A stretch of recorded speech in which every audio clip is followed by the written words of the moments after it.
کا مجموعہ کیسے ہوا، کس نے کیا اور جن جن حضرات نے کیا ان کا بعد کی احادیث کے مجموعے پر کیا اثر ہوا، اور ان لوگوں کا کیا جواب ہے جو کہ یہ سوال کرتے ہیں کہ یہ احادیث تو بعد میں جمع کی گئی ہیں۔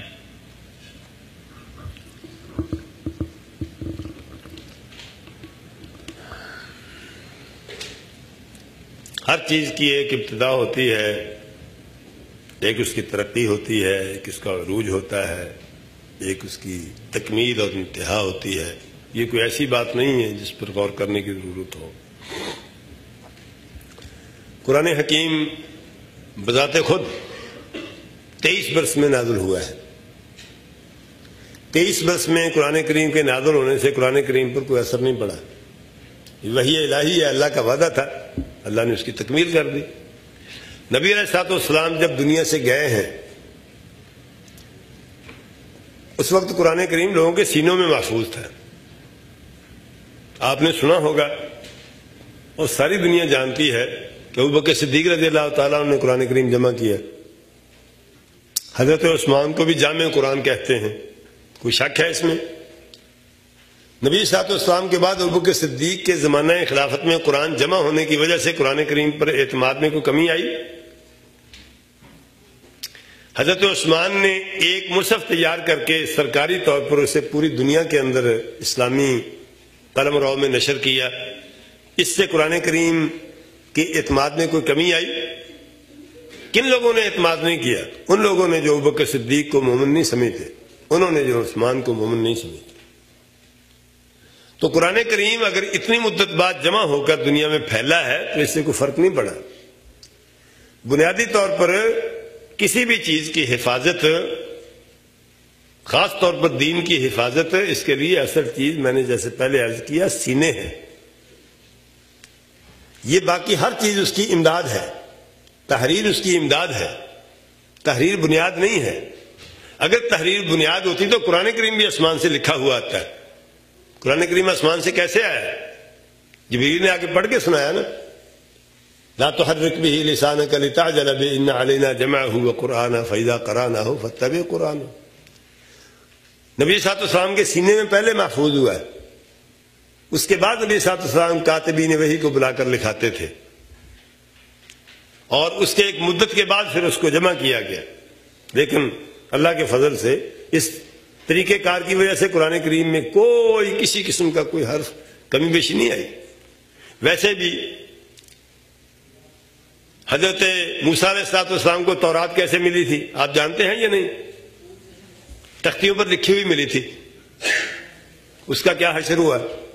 قرآن کریم زبانی ملا، محفوظ ہے۔ تورات لکھی ہوئی ملی، غیر محفوظ ہے۔ تجعلونہ قراطیس تبدونہا وتخفون کثیرا، قرآن مجید میں بھی ہے کہ تم نے اس کو کاغذوں میں لکھا ہوا ہے۔ لکھی ہوئی ملی تھی وہ غیر محفوظ ہے، جو زبانی ملی تھی وہ محفوظ ہے۔ اصل بنیاد دماغ اور دل ہے، پہلے اس میں محفوظ ہوتا ہے۔ تو حدیث رسول اللہ بھی صحابہ کرام اس کو اپنے سینوں میں محفوظ رکھتے تھے، دماغوں میں محفوظ رکھتے تھے۔ کچھ لوگ لکھتے بھی تھے جن کو اللہ نے توفیق دے رکھی تھی، لیکن بنیاد یادداشت تھی، اس کا بہت زیادہ اہتمام کیا جاتا تھا۔ نبی صلی اللہ علیہ وسلم کے زمانے میں خود نبی صلی اللہ علیہ وسلم کا لکھانا بھی ثابت ہے، ساری حدیثیں نہیں لیکن نبی صلی اللہ علیہ وسلم کا لکھانا ثابت ہے۔ نبی صلی اللہ علیہ وسلم کے زمانے میں لوگوں نے صحیفے بھی لکھے ہوئے تھے۔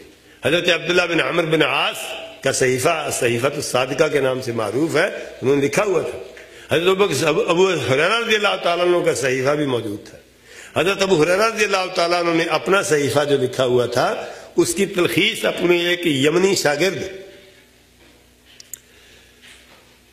وہب کو لکھائی، انہوں نے اپنے شاگرد معمر کو وہی صحیفہ دیا۔ وہی صحیفہ معمر بن راشد سے عبد الرزاق بن حمام نے نقل کیا، اور عبد الرزاق بن حمام تبع تابی ہیں۔ تبع تابی کتنا فاصلہ ہے، ایک تابی درمیان میں ہے نا۔ صحابہ کرام کی روایتیں، اتنی بڑی کتاب مصنف عبد الرزاق تبع تابعین کے زمانے میں جمع ہو چکی تھی وہ، اور انہوں نے آسمان سے نہیں لی تھی، تابعین سے مل کر لی تھی۔ تابعین نے، جیسا کہ میں نے عرض کیا کہ حضرت عبداللہ بن عباس ان کو ترجمان القرآن کہا جاتا ہے، اور احادیث روایت کرنے والے جو 7 بڑے صحابہ کرام ہیں جن کی روایتیں بہت زیادہ ہیں، ان میں ان کا شمار ہوتا ہے۔ انہوں نے براہ راست نبی صاحب سے بھی روایتیں لی، صحابہ کرام سے بھی روایتیں لی۔ تو صحیفے بھی موجود تھے پہلے دور میں، ان کو بعد میں جمع کیا گیا اور سینوں کے اندر بھی محفوظ تھی۔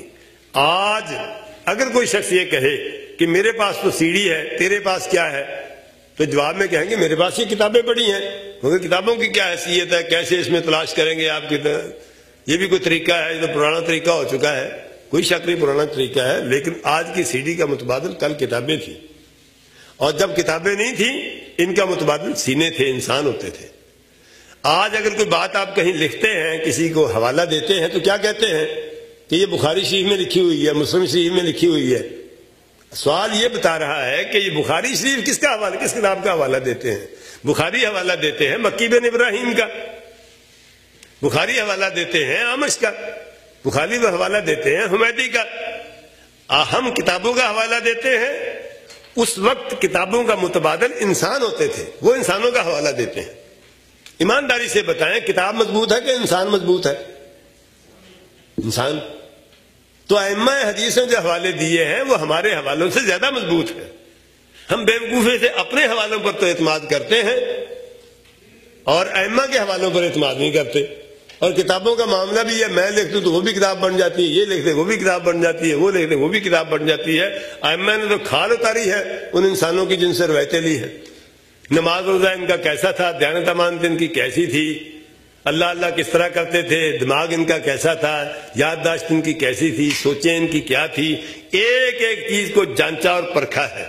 پوری زندگیاں جن لوگوں کی روایتیں ان کتابوں کے اندر موجود ہیں، ان کی پوری زندگیاں کتابوں کے اندر موجود ہیں۔ کب پیدا ہوئے، کہاں پیدا ہوئے، کس کس سے پڑھا، کیا کیا پڑھا، کیا ان کا عقیدہ تھا، کیا ان کا عمل تھا، کہاں پیدا ہوئے، کیا کھاتے پیتے تھے، کس طرح کی گفتگو کرتے تھے۔